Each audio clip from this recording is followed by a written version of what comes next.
Coucou à tous, c'est Riley Love. On se retrouve aujourd'hui pour une nouvelle vidéo. Une vidéo apéro, voilà, comme je vous l'avais dit dans mon ancienne vidéo, cette fois-ci ça sera recette apéro rapide, efficace, qui va plaire à vos combis, vous allez voir. C'est vraiment rien de compliqué. Je suis pas hyper bonne cuisinière et j'arrive sans problème, vous allez voir. Donc je vais vous montrer en première recette, il y aura les tomates cerises façon pomme d'amour. Donc c'est avec des petites tomates cerises, surtout prendre des rondes, pas trop grosses, et rouges, pas les mélanges de tomates rouges et jaunes, tout ça là. Il faut vraiment qu'elles soient rouges pour que ça donne vraiment un effet pomme d'amour. Et vous allez voir quand vous croquez la tomate avec le caramel, c'est bon, ceux qui ont les appareils dentaires, passez la vidéo quoi, mais vous allez voir, c'est vraiment top. Ensuite, deuxième recette, ça sera, vous savez, les petits feuilletés, les petits croissants. Donc ça sera, alors, une recette, ça sera à la base, hein, saucisse moutarde, hein, voilà, qui plaît à tout le monde. Et la deuxième, ça sera chèvre chorizo. Donc vous allez voir, je mets une petite base de crème pour adoucir un peu tout ça. Voilà, donc ça c'est des apéros, vous faites ça, voilà, vous sortez ça, c'est super bon, ça prend pas beaucoup de temps. Et c'est pas du coup pas très cher non plus, hein, des petites tomates, un peu de sucre, voilà. Donc allez, c'est parti!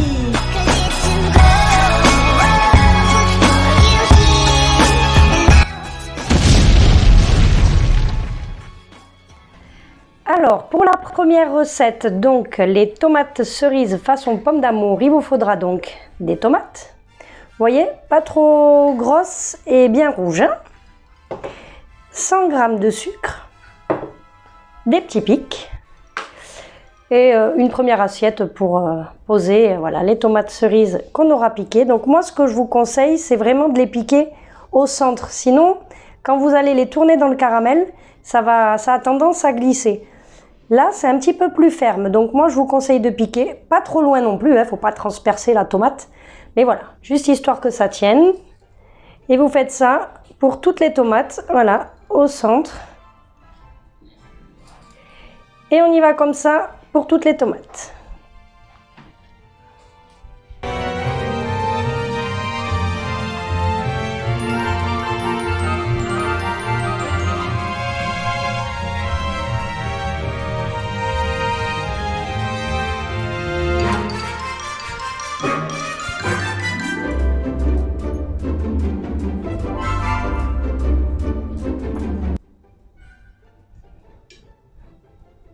Alors, on continue cette recette. Donc, on va allumer à feu moyen.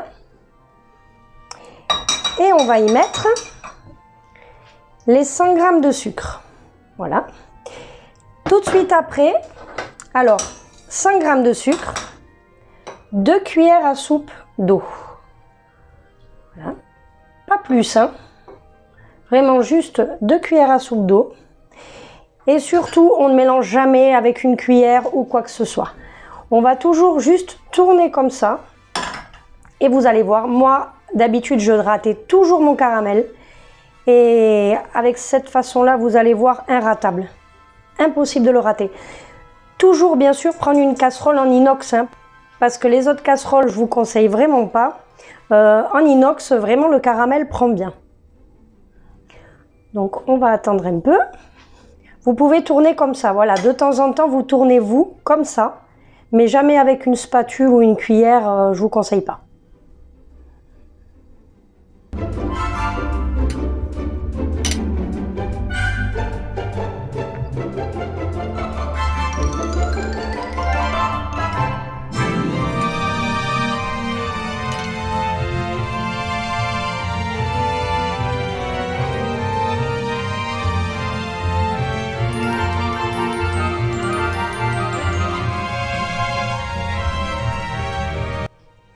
Vous voyez, ça commence un peu à prendre, hein, à bouillir. Hein. Bon, pour l'instant, ça colore pas encore, mais ça cuit.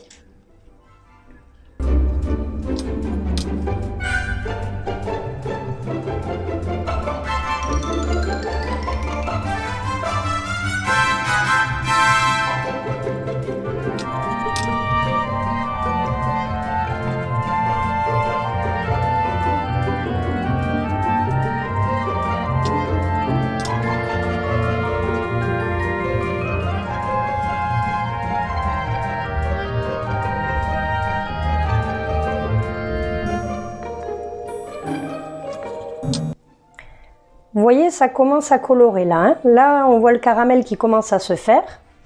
Alors, quand il sera prêt, surtout, il ne faut pas traîner. Vous enlevez votre casserole et vous commencez tout de suite à faire vos pommes d'amour, vos petites tomates cerises, pardon. Parce que sinon, il durcit assez rapidement. Et après, vous allez avoir du mal, hein. Ça va plus faire vraiment harmonieux sur votre tomate. Ça fera des pâtés de caramel, donc ça serait dommage. Voilà. Là, le caramel est cuit. Pour enlever toutes ces petites bulles là, parce que sinon vous n'allez pas réussir à faire des jolies tomates, pour enlever toutes ces petites bulles, tout simplement, vous coupez votre feu et vous tournez. Vous tournez et vous allez voir les petites bulles petit à petit vont disparaître. Voilà, vous voyez, là il y a quand même pas mal de mousse. Et petit à petit, vous allez voir, ça va commencer à... Voilà, vous voyez? Déjà là, on est mieux. Maintenant, on va préparer nos petites tomates. Donc voilà, le caramel est prêt. On va tout de suite, voilà, hop, on tourne. On ne traîne pas et on les met bien debout. Voilà. Elles sont encore vivantes. On y va. Ah oui, ne prenez surtout pas, je sais qu'ils font des petits pics comme ça, mais en plastique, j'ai déjà fait l'erreur. Ça fond, hein. Dans le caramel, ça fond. Donc surtout des petits pics en bois, hein. Ne vous faites pas avoir comme moi. Hop. Et on va faire ça pour toutes les tomates.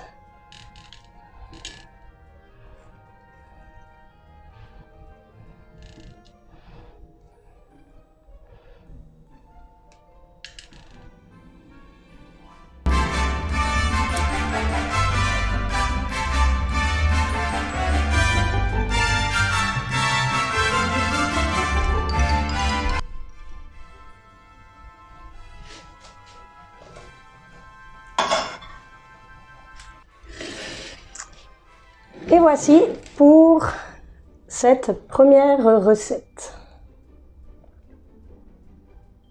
Donc à mettre au frais dès que ça a un petit peu refroidi, vous le mettez au frais et vous servez ça pour l'apéritif. On attaque maintenant la deuxième recette. Ah oui, une dernière petite technique je vais vous donner pour ceux qui ne veulent pas faire de caramel parce qu'après il faut gratter, etc., etc. Je vais vous donner une petite technique. Quand vous avez terminé votre caramel, vous remplissez la casserole d'eau. Vraiment, alors là vous avez vu, j'en ai mis un peu partout, mais bon. Vous remplissez la casserole au plus possible et vous mettez à chauffer. Et vous allez voir que l'eau, en chauffant, va faire refondre le caramel. Et comme il y aura plus d'eau bien sûr que de caramel, ça va se dissoudre. Et après vous aurez juste à verser dans votre évier et terminé. De toute façon, je vais vous montrer après. Je vais mettre de l'eau à chauffer, je vais faire la deuxième recette et je vais vous montrer.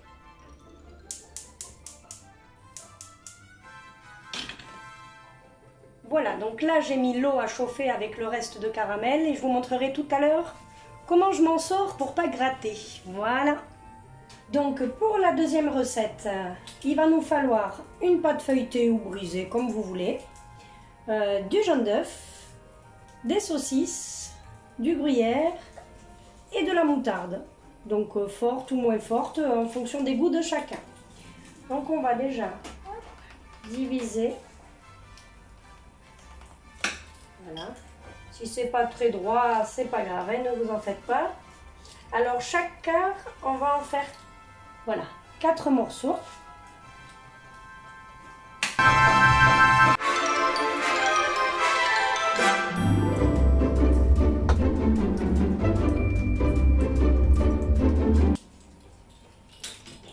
Voilà, donc là on a séparé notre pâte là, en plusieurs quartiers. Je vais vous montrer une moitié saucisse moutarde et l'autre moitié je m'en servirai pour vous montrer la recette avec le chèvre chorizo. Donc on commence tout d'abord par y mettre de la moutarde. Alors en haut et au centre de chaque triangle de pâte. Voilà.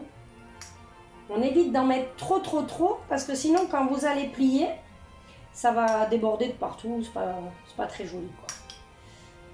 Donc, voilà. Et là je pense qu'on est à la moitié, hein. Ouais, on va dire qu'on est à la moitié. Ensuite, on va y déposer les saucisses. Ça, un peu grande. Voilà.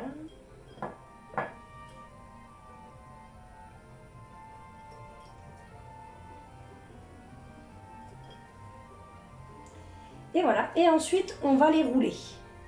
Donc pour les rouler, hop, on tient la saucisse pour pas qu'elle s'échappe. Et on y va, on y va, on y va, jusqu'au bout. Voilà. Et on dépose ça sur une plaque. Et on continue.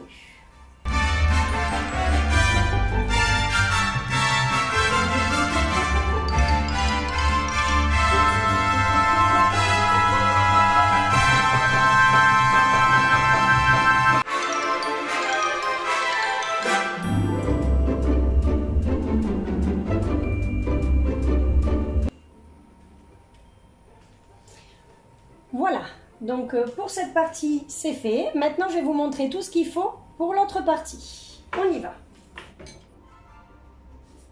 D'ailleurs, voici tout à l'heure ma casserole remplie. Ouh là là, c'est lourd, j'ai la tremblote. Ma casserole remplie de caramel, vous voyez donc, voilà. Tout s'est dissous dans l'eau. Je vais vider ma casserole tout de suite et je vous montre le résultat, voilà. Hop! Attendez, un peu de buée, voilà, vous voyez donc, il n'y a plus rien, nickel. Donc ça c'est une super technique. Voilà, donc pour notre deuxième recette, il va falloir toujours les jaunes d'œufs que j'ai pas encore utilisés, le gruyère pareil, donc il va falloir de la crème fraîche, des petits morceaux de chorizo et puis du chèvre, voilà. Donc on commence par mettre, comme tout à l'heure avec la moutarde, cette fois ce sera avec la crème fraîche, donc on met un petit peu de crème fraîche au centre. Voilà, ça c'est pour vraiment donner un petit goût crémeux au croissant. Celui-là il est un peu plus gros. Voilà. Ensuite, vous prenez un petit morceau de chorizo que vous allez mettre. Hop, voilà, au centre. Et pour terminer, le chèvre.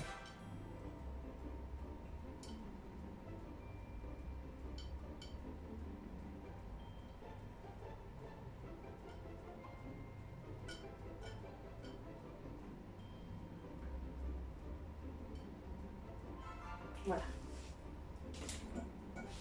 Et maintenant on roule tout ça. C'est plus compliqué que la saucisse parce que c'est plus garni.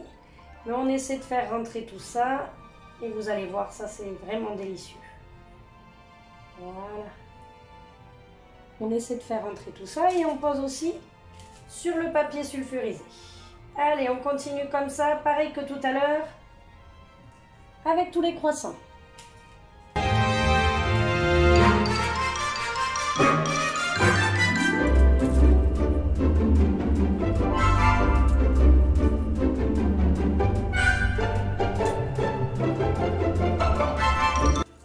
Voilà, donc pour la suite, je retrouve plus mon pinceau. J'avais un petit pinceau pour voilà, mettre partout dessus et je le retrouve plus. Voilà, donc je vais essayer de faire ça avec une fourchette, mais bon, chez vous, prenez un pinceau, hein, ça sera beaucoup plus simple. Voilà, donc on va essayer de faire ça, c'est pas pratique. Voilà, donc vous essayez d'en mettre un petit peu partout. Voilà. Voilà, donc tous mes croissants maintenant sont badigeonnés comme j'ai pu avec le jaune d'œuf. Et on va terminer avec un peu de gourmandise. On va les saupoudrer de gruyère.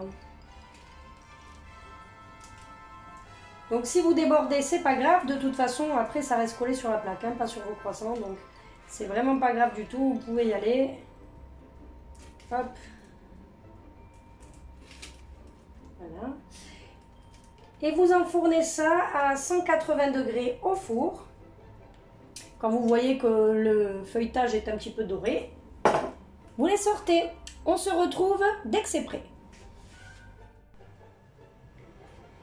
Et voilà, mes petits croissants sont maintenant terminés. Vous voyez, ils sont assez dorés. Je ne les fais pas cuire entièrement, parce que moi c'est pour servir ce soir. Donc je les fais vraiment pré-cuire, bien pré-cuire. Et comme ça, je les remettrai plus que 2 minutes au four ce soir. Et là, ils seront parfaits. Voilà!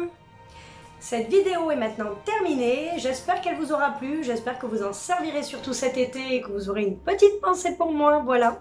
Si vous voulez d'autres tutos apéro que je sais faire ou plats, n'hésitez pas à me le dire en commentaire.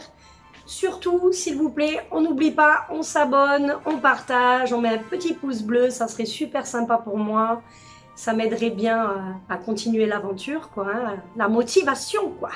Je vous fais plein de gros bisous et à très bientôt. Ciao!